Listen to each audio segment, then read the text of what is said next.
Eu estou na série Navegar ou Naufragar? Repita comigo. 1 Timóteo, capítulo 1, do versículo 12 ao versículo 20, de onde tem extraído essas mensagens que eu entendo que tem edificado a vida da igreja.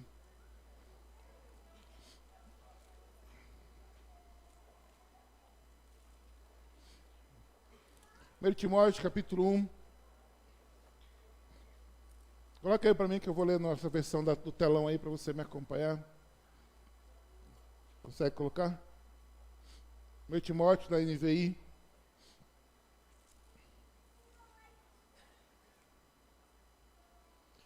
Dou graças a Cristo Jesus, nosso Senhor, que me deu forças e me considerou fiel, designando-me para o ministério.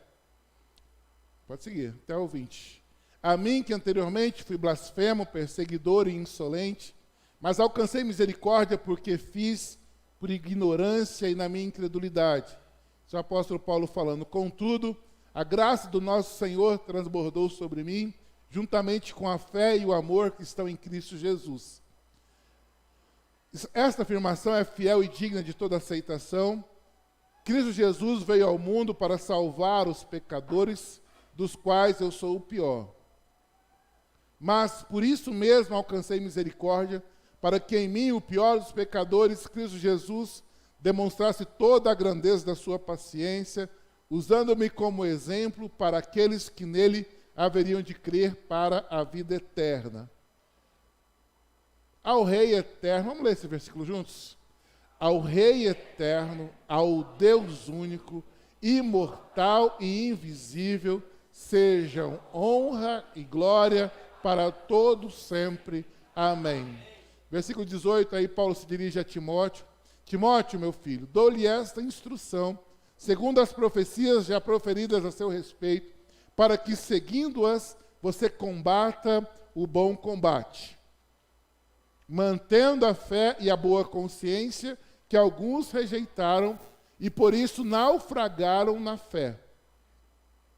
E entre eles estão Emineu e Alexandre, os quais entreguei a Satanás, para que aprendam a não blasfemar.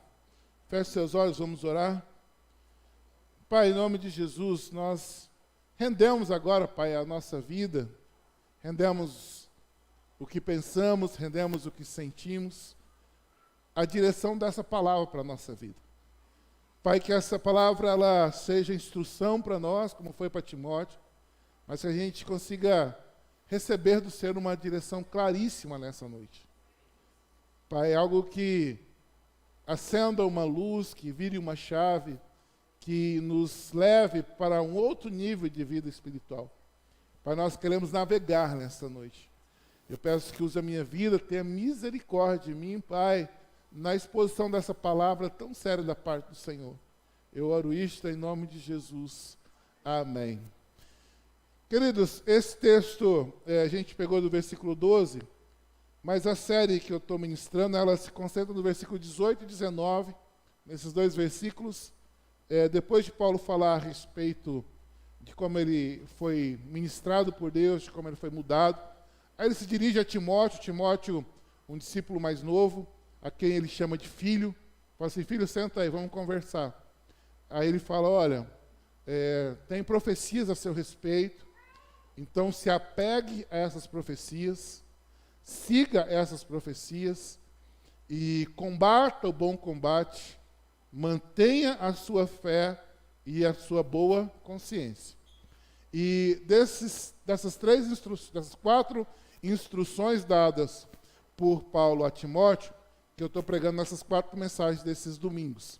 Falamos a primeira domingo passado, quando Paulo fala para ele que tinha profecia da vida dele, que ele devia seguir essas palavras, e hoje falaremos sobre quando Paulo chama Timóteo para combater o bom combate. E aí o último versículo, quando fala de Emineu e Alexandre, diz que esses dois, eles começaram bem andando com Deus, conheceram Jesus Cristo, mas naufragaram na fé.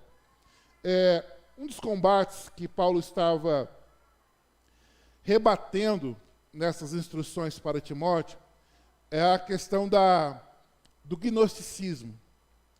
E no gnosticismo, no seu corpo de crenças, uma das coisas que o gnosticismo diz é que Jesus Cristo, ele não chega ao ponto de ser filho de Deus. Eles reduzem Jesus até o nível de anjo, pode ser.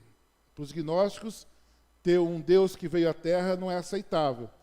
Então eles reduzem Jesus até o nível de anjo. Eles até acreditam que ele é neon, né? Que é a palavra para anjo.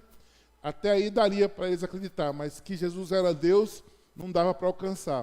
A segunda coisa que no corpo do gnosticismo diz é que Jesus ele não é salvador do mundo, né? Como que alguém que morre salva? Então eles não conseguem alcançar a fé de um Cristo que teve uma morte redentora, uma morte que substitui a gente, que entra no nosso lugar. Então a morte da cruz era para nós, mas ele vai lá e paga o nosso preço. Para eles, então, eles reduzem o poder de Jesus, e a esses Paulo fala que eles naufragaram na fé. Começaram bem, mas depois naufragaram na fé, e aí ele mandou logo, foi para o inferno, né? Vou entregar para Satanás, que é melhor. Aí,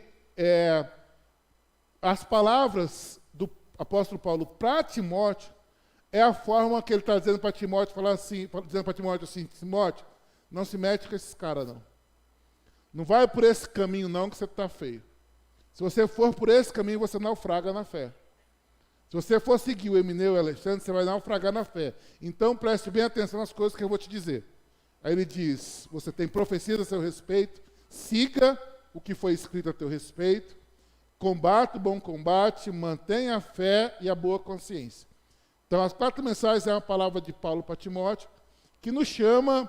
Em outras palavras, Paulo está dizendo assim, olha, os caras viajaram demais, não se mete com quem não crê que você vai se dar mal, sabe? Paulo também fala para a gente não se meter nas discussões que não levam a lugar nenhum. Esses dois, o Emineu e o Alexandre, entraram por esse caminho e naufragaram na fé. Então é um alerta para Timóteo, que se tornou Bíblia, então é um alerta para nós também, mas também são instruções para nós. Revisando, então, a semana passada, para você se localizar. Semana passada, sobre navegar ou naufragar, eu falei sobre os segredos de uma boa navegação.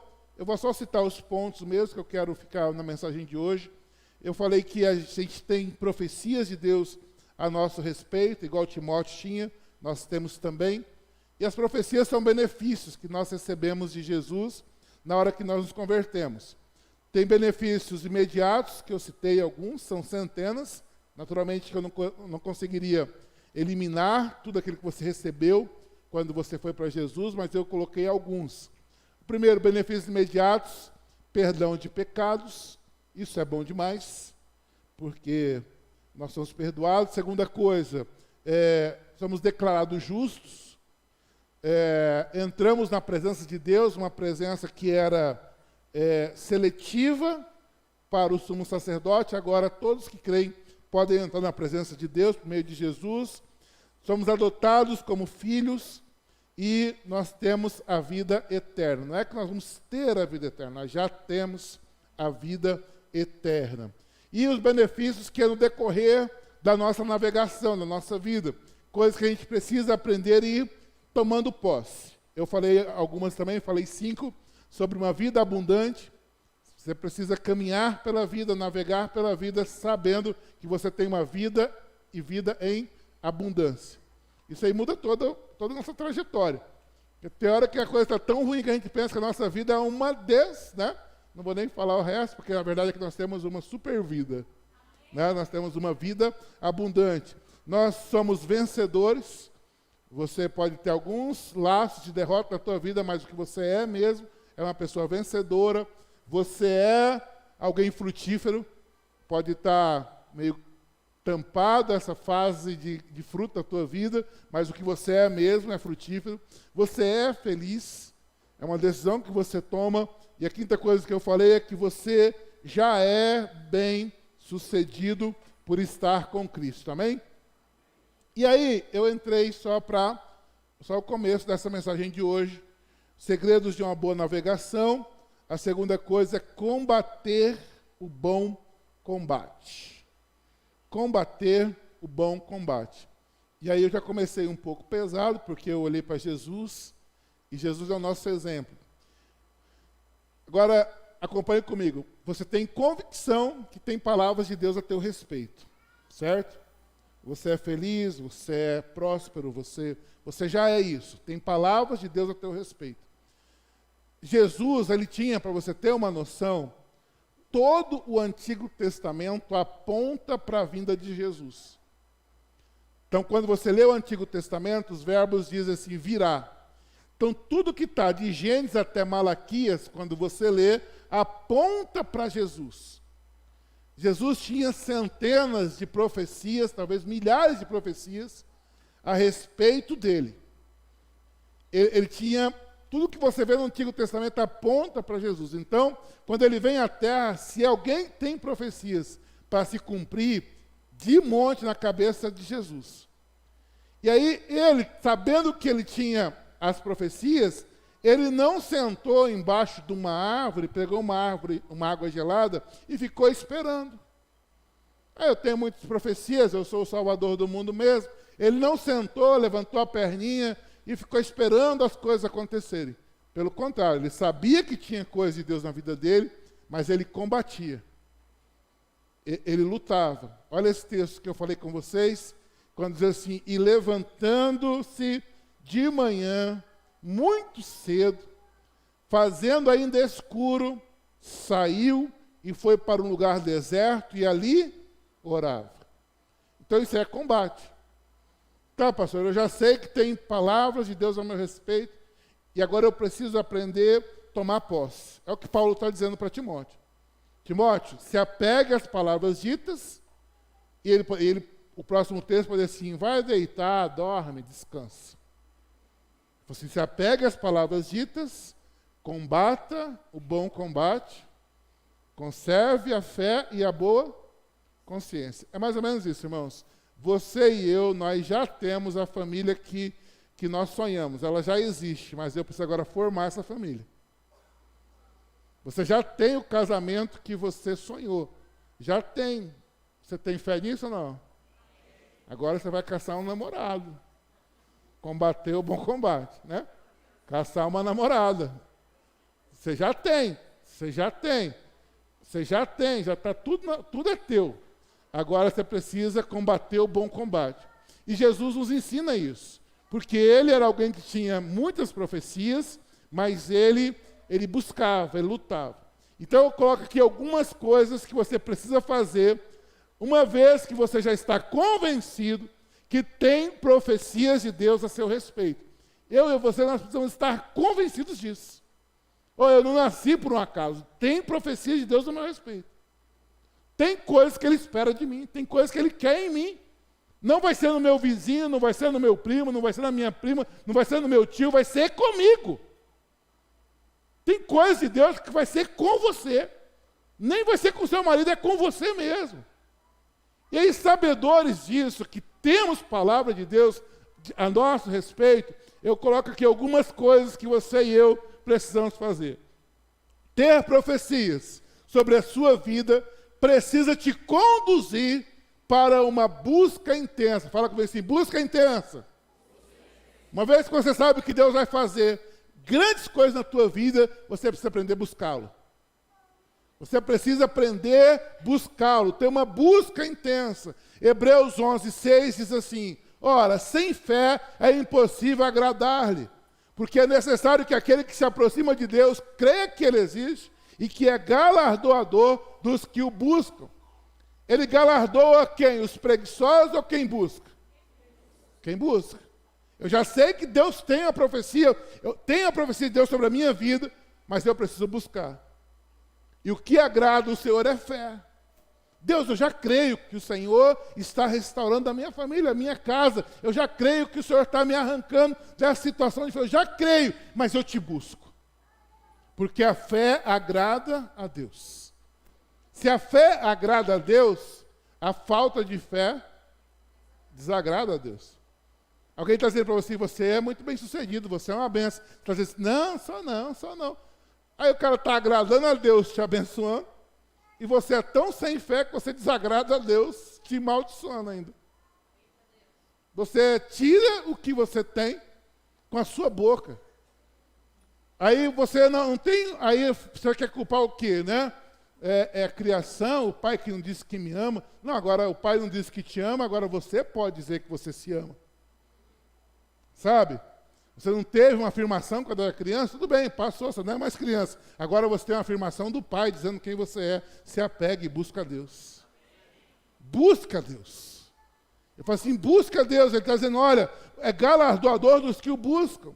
Ter profecias sobre a sua vida precisa resultar, além da busca, precisa resultar em obediência ao Senhor. Eu falo assim, obediência ao Senhor. A obediência ao Senhor é o que vai gerar em nós maturidade.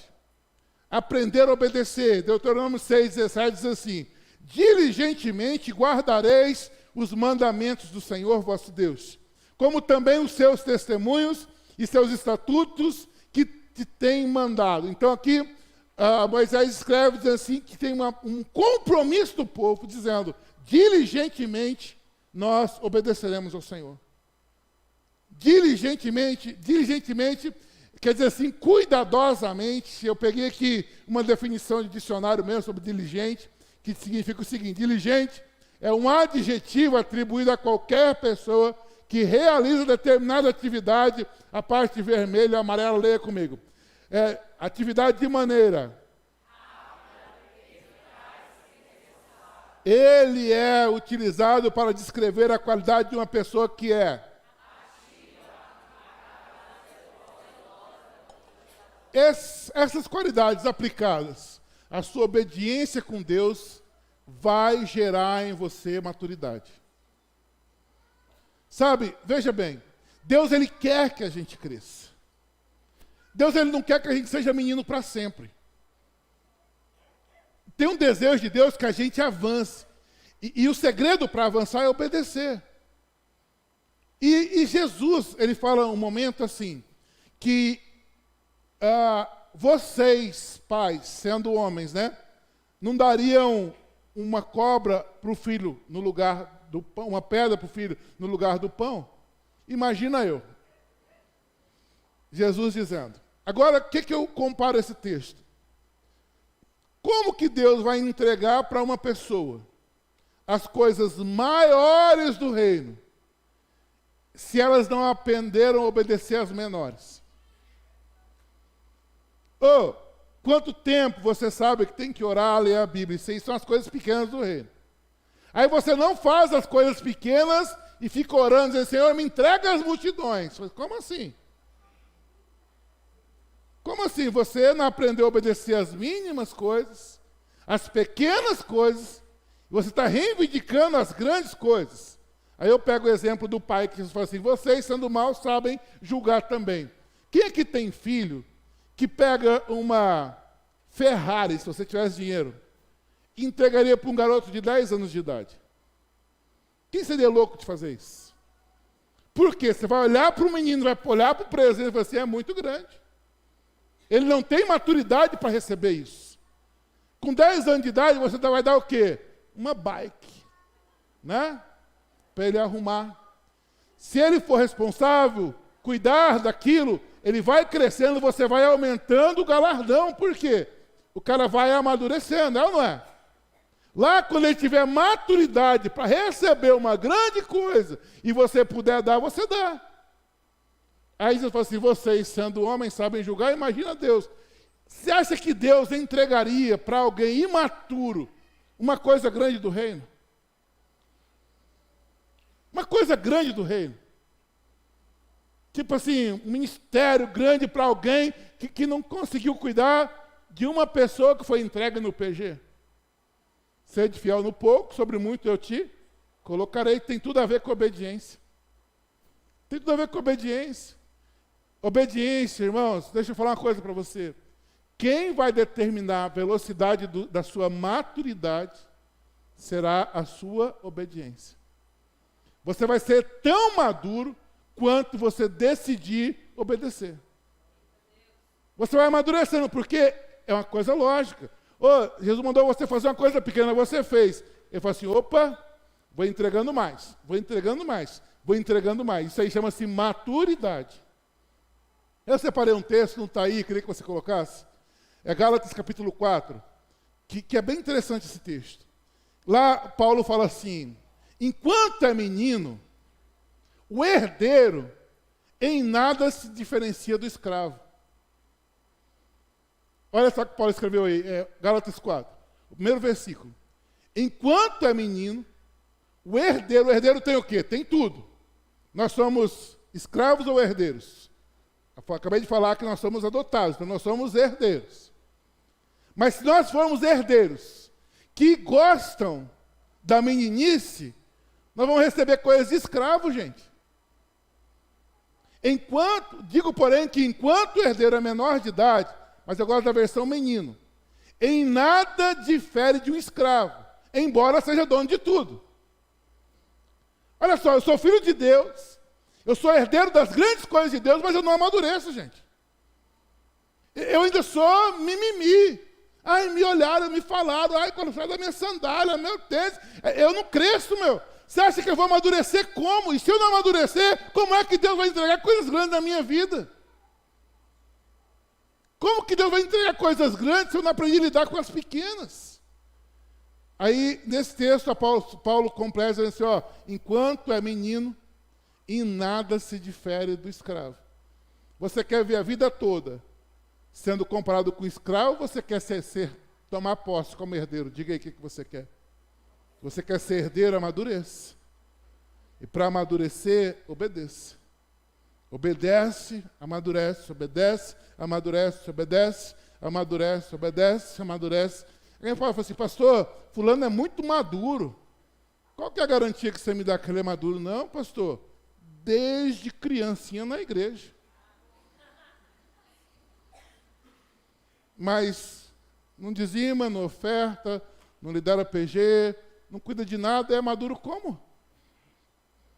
Aí entra outro que obedece em tudo, Deus vai dando coisas. Não, pastor, aquele lá é muito novo. Me explica o que é novo.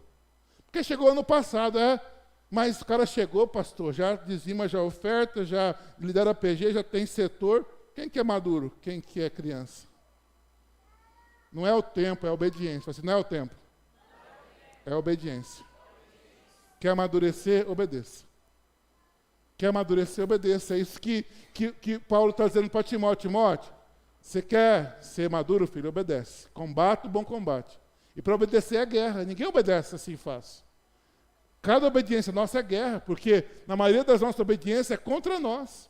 Contra a nossa vontade. Precisamos aprender a obedecer. Terceira coisa. Ter profecia sobre a sua vida precisa resultar em esforço pela perfeição. Repita isso comigo. Esforço pela... Olha uma coisa que é uma armadilha para nós. Nós crentes mesmo. Você não tenta ser perfeito porque lá no seu subconsciente você tem a seguinte frase como pronta resposta. Ninguém é perfeito mesmo, né, pastor? Então você vive do mesmo tamanho que você nasceu na fé.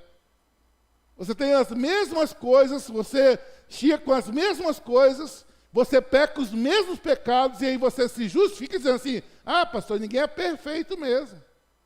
Irmão, isso aí pode ser uma armadilha contra a sua busca pela perfeição. A Bíblia diz que Paulo, ele buscava a perfeição. Ele queria ser perfeito. Nós devemos viver querendo ser perfeitos. Pastor, isso aí não é pecado? É a Bíblia que diz, não sou eu. Se eu botar na minha cabeça que ninguém é perfeito, eu vivo a vida cristã de qualquer jeito, irmão. Eu respondo para mim mesmo, pequei, mas ninguém é perfeito. Eu mesmo me respondo, eu me consolo e não mudo. Eu mesmo me resolvo na minha consciência e não mudo. Com essa bendita frase, ninguém é perfeito. Ninguém é perfeito, mas quem é crente busca a perfeição. Busca, está buscando. Pastor, teve algum caso de alguém que foi perfeito na Bíblia? Teve, sim. Enoque. Então, se queria um exemplo, já tem. Meu alvo é ser como Enoque. Quem que é Enoque, pastor? Nunca vi esse cara aqui na igreja. Enoque, quando você vai ler no Gênesis, foi um cara que Deus olhou e falou assim, esse bicho aí não merece nem morrer. E Deus simplesmente sumiu com ele. Foi para o céu. Ele alcançou a perfeição. Ele alcançou o coração de Deus. Esse aí, que menino bom, esse aí não merece sentir a angústia da morte, não. E diz a Bíblia que Enoque já não era. Nunca achou caixão, nunca achou nada. Agora, se você buscar, você pode ser o próximo Enoque. Ou a primeira Enoquina. Né? Agora eu fiquei pensando sobre isso, né? Pode dar uma encrenca, né, Fernando? Ela começa a buscar e encontra a perfeição. O Fernando lá dormindo, a mulher some. Já não é mais. Como é que ele vai explicar para a família dele? Não, para a família dele é fácil. Para a polícia. Fulano, cadê a mulher? Estava dormindo, ó. Rapaz, conta a história direito. Bate. Conta a história dele. Estava dormindo. Né? E arrumar um rolo, né? Então, tem que avisar o pessoal. Pode ser que alguém na igreja suma. Né? Mas o que eu estou dizendo com isso? Que tem que ser uma busca nossa. Pecar tem que ser o fracasso. Pecar tem que ser assim, poxa, eu estava tentando. E se você logo diz assim, mas ninguém é perfeito, você nem se arrepende. Você se consola, você se ajusta e continua no pecado. Não é assim que Deus quer. Não é desse jeito.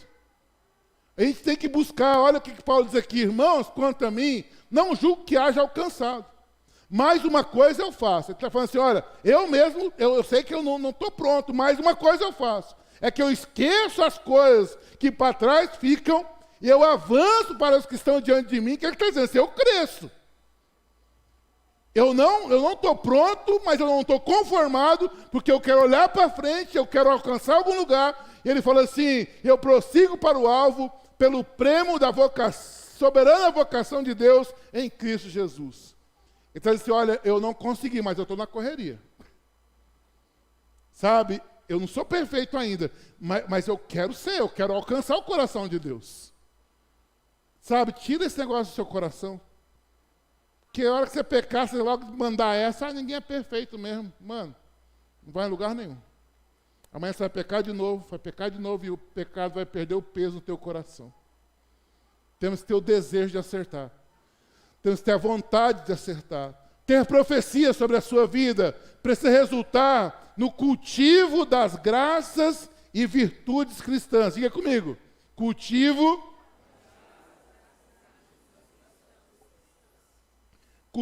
quer dizer o plantio na minha vida das coisas certas. Da graça e das virtudes cristãs. O texto diz assim, e vós também, pondo nisto mesmo, toda a diligência, assim, diligência.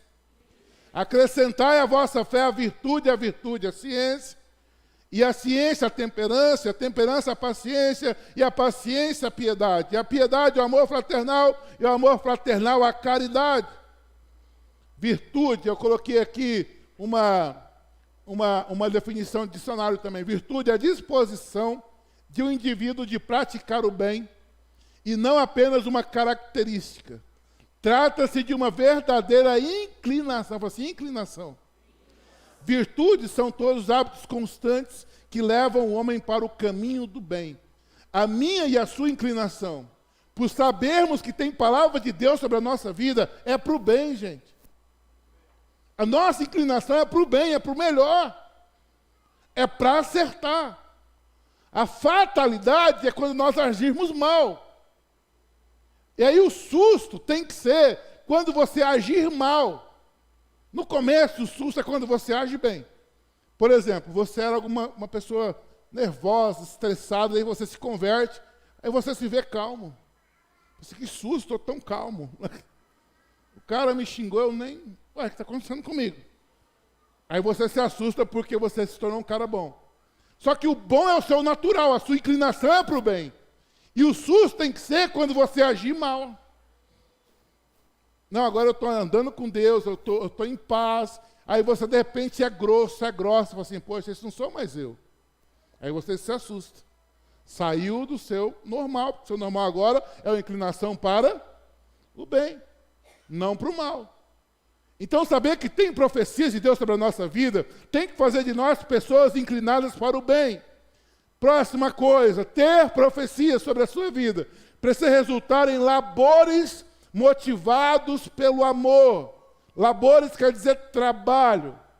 Trabalhar para Deus motivado pelo amor. Bom, no começo pode ser que não seja assim. Por exemplo, eu me converti com 20 anos. 21, eu fiz 21 no mês de dezembro. E eu trabalhava com loja de roupa. A gente mexia com roupa lá no Mato Grosso. A minha parte era ir em São Paulo fazer compra, voltar e fazer o caixa até 4 horas, 3 horas da tarde, resolvia a minha parte. E eu tinha então aí de 4 até a noite para fazer nada. Quando eu converti, o pastor Olavo descobriu isso. Dava 4 horas, ele chegava lá na loja. E aí? Bem, você falava, tudo bem? Tudo bem. Vamos ali? Foi, bora, estou dentro. Né? Ele era maior que eu e mais gordo. Eu já era um pouco menos, né? E ele tinha uma motinha 125, XL. Aí que ele sentava, a moto fazia... Aí eu sentava atrás, falava... Aí saí com aquela motinha, irmãos, foi tão bom aquela época. Eu com 2 meses eu já era locutor de rádio. Aí eu falava assim, às vezes eu ia e falava assim, poxa, dava 4 horas, eu falava assim, só falta o pastor aparecer aqui. Aí não dava outra. Ele apareceu, o pastor tal. Ou seja, no começo eu servia até para agradar ele. Porque eu falei, poxa, vou falar não para o meu pastor, você está doido? Né? Eu nunca desobedeci meu pastor. Mas só que o tempo fez, e tem que fazer, que eu passe a servir por amor. Eu não posso passar a vida toda servindo sem crescer. A nossa maturidade tem que levar a gente de um nível para o outro. Por que você faz o que faz na igreja? Porque eu fui convidado pelo meu líder, não fiquei com vergonha de dizer não. Tudo bem, pode ter começado assim. Mas você amadurecendo, você tem que entender que você está ali porque você ama a Deus. E é o amor a Deus que faz você fazer o que você tem feito. Aí o amor a Deus, ele é sólido. Se eu servisse até hoje por causa do meu pastor, talvez eu fosse um frustrado com a igreja. Porque homens frustram a gente. Mas eu amadureci, eu sirvo por amor a Deus. Eu amadureci, para a glória de Deus, você também está amadurecendo. Pode começar de um jeito, mas a sua vida cristã tem que ser elevada a um outro nível. Porque quem serve por amor, não reclama, irmãos. Não reclama, sabe? E eu louvo a Deus por isso, porque toda vez, irmãos, que às vezes a semana foi difícil, eu não estou muito bem, que eu não consigo preparar um sermão para trazer para vocês, algo que chega no coração de vocês, eu saio daqui tão frustrado. E não é por vergonha de vocês, é vergonha de Deus. Eu saio e falo, Deus, o Senhor me perdoa, porque o Senhor não merecia o que eu fiz hoje. Fazer eu fiz, mas não é do jeito que o Senhor merece. Sabe, você pode ter começado servindo, não é aleatório, sabe, que nem diz a gurizada. Eu entrei aleatório, não sabia o que eu estava fazendo. Pode entrar aleatório, mas você amadurecendo, você tem que fazer por amor a Deus. Por amor a Deus. E a Bíblia que diz, não sou eu não, porque Deus não é injusto. Deus não é injusto, o homem é. Porque Deus não é injusto para se esquecer da vossa obra e do trabalho, não esquecer do trabalho e do amor que para com o seu nome mostrastes, enquanto servistes aos santos e ainda servis. Amém ou não amém? Todo mundo pode esquecer do teu serviço, mas aqui a Bíblia está afirmando para você, se você fez por amor a Deus, Deus não se esquece. Deus não se esquece. É o amor, eu não esqueço do amor pelo qual você me serve. E o texto segue. Mas desejamos que cada um de vós mostre o mesmo cuidado até quando? Para a completa certeza da esperança, para que vos não façais negligentes, mas sejais imitadores dos que pela fé e paciência herdam as promessas. Não façais nada em negligência. Não faça nada por negligência. Se for para Deus que você está fazendo, faça da melhor forma possível. Chegue ao ponto de abundar em diligência. Por sermos santos, devemos abundar em diligência. Repita isso comigo. Por sermos santos, devemos... A diligência é alguma coisa bem feita, né? Vamos dizer que a diligência é uma excelência nas coisas de Deus. E a Bíblia chama a gente para ser mais que excelente. Para sermos mais do que diligentes. A Bíblia nos chama para sermos mais que diligentes. Portanto, assim como em tudo abundais em fé, e em palavra, e em ciência, e em toda a diligência. Eles eram muito diligentes. E em vosso amor para convosco, assim também abundeis nesta graça. 2 Coríntios 8, 7. Abundais em tudo, inclusive na diligência, ou seja, seja mais que diligente. Sabe, se você for fazer um café, e esse café tem a ver com o reino de Deus, meu irmão, faça com o maior amor que você puder. Usa café do sítio. Nem sei se é o melhor, não entendo nada de café, né? Nem me pagaram nada. Usa o melhor café, usa o melhor açúcar, coloque na sua melhor garrafa. Isso é diligência. Sabe? Vai lá, se no PG o seu papel é só limpar uma cadeira, limpa com a maior diligência possível. Se o seu papel é arrumar a cadeira, meu papel pastoral é só fazer o louvor. Das 7 horas você escolhe uma música qualquer, imprime num papel qualquer. Não, isso não é diligência. Se for para ser diligente, seja muito diligente. E não é por causa do homem, não é por causa do ministério, é porque você está fazendo para Deus. Quem faz para Deus faz com amor. Amém ou não amém? Abundar de diligência. Por que tanta diligência no reino, pastor? Porque Deus recompensa a diligência. Deus recompensa a diligência. O texto que nós lemos em Hebreus 11, 6, encerra dizendo assim, falando que Deus ele é galardoador dos que o buscam. Galardoador quer dizer alguém que premia. Alguém que te agrada. Aqui eu coloquei a definição de galardão. Recompensa por serviços valiosos. Ou, dirigir um PG, irmãos, é um serviço valioso. Arrumar a cadeira para o PG é um serviço valioso demais. Sabe, vir pregar aqui, cantar, é um serviço valioso. E esse serviço valioso, tudo que você tem feito, irmão, é um serviço valioso, vale demais. E você tem que colocar isso no coração. Porque aquele que faz e sabe que está fazendo para Deus, ele é aquele que dá o prêmio. E eu estava pensando sobre isso. Porque nós, às vezes, queremos agradar as pessoas. Um filho que fez uma coisa boa. E aí a gente é limitado, né? Então ele não pode dar o que ele merece, o que ele quer. Mas quando Deus olha para você e fala assim, eu vou meter um galardão nesse cara aí. Ele pode tudo, irmão. Ele pode tudo. Ele premia você com coisas que você nem imagina. Ele te surpreende porque ele pode tudo. Ele te dá coisas que você talvez nem sonhou. No sonho que você nunca teve. Se você estiver agradando a Deus e ele ver isso, e falar assim, eu vou galardoar essa menina aí. Ele pode tudo. Recebe. Recebe mesmo. Você está entendendo o que eu estou te falando? É que às vezes você morre querendo agradar alguém que é limitado para te ajudar depois. Se for para morrer querendo agradar alguém, morra agradando a Deus, porque Ele sabe te agradar depois. Ele sabe, Ele sabe. Ele sabe. Ele recompensa. É exatamente isso que Paulo estava dizendo para Timóteo.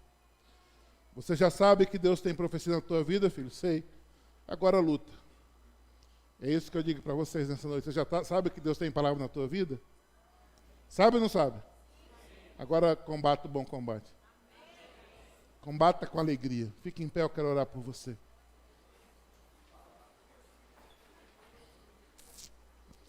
Feche seus olhos e diz isso para Deus. Deus, eu vou. Conta comigo, viu? Conta comigo e eu vou fazer o que eu tenho que fazer da maneira melhor possível. Eu fico pensando, irmãos, que hoje pela manhã a gente tinha mais de 60 pessoas, quase 70 pessoas aqui para ingressar e vai ter mais.